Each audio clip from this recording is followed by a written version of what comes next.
Having empathy is something that's seen as a positive trait because to be without it would yield you to be something else. A healed empath has casted its own light on their shadow, whereas a wounded empath walks in the shadow of others, trying to be a light for them.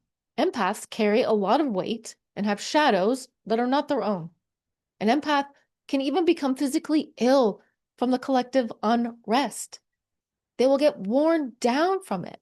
But as soon as possible, they'll pick themselves back up and throw themselves back into the suffering of others. A wounded empath will be very easily seduced by someone else's wound. Their empathy can very easily become enmeshed in another person's suffering. This is why you see so many videos talking about the empath-narcissist bond. The empath sees the narcissist as someone to rescue and to save. And so time and time again, they step into their shadow and try to be the light for them while dimming their own.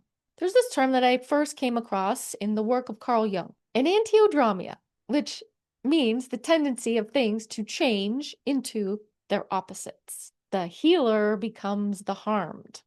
The bearer of light becomes the host for another person's shadow.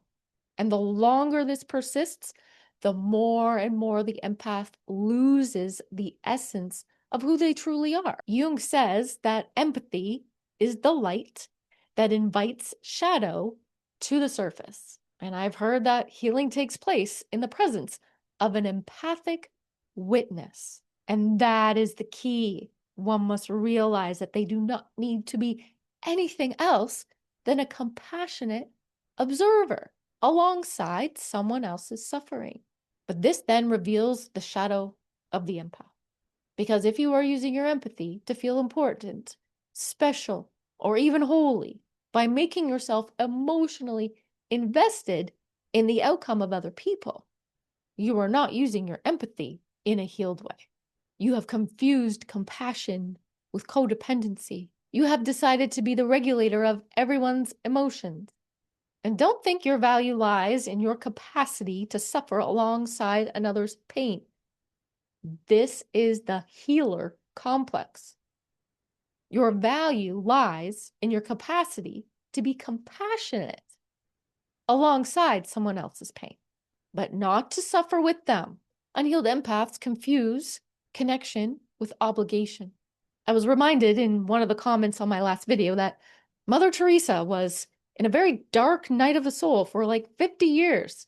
She gave up her own connection to God so she could be there for others.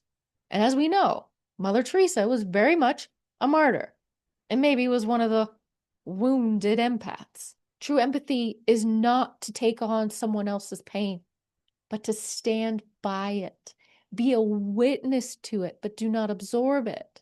So once you have faced the shadow in yourself and healed those codependent wounds, you learn that you are not a martyr, but you are a mystic.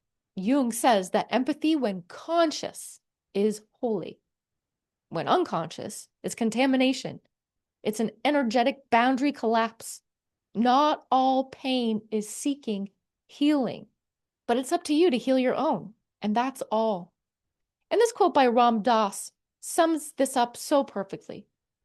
I can do nothing for you but work on myself, and you can do nothing for me but work on yourself.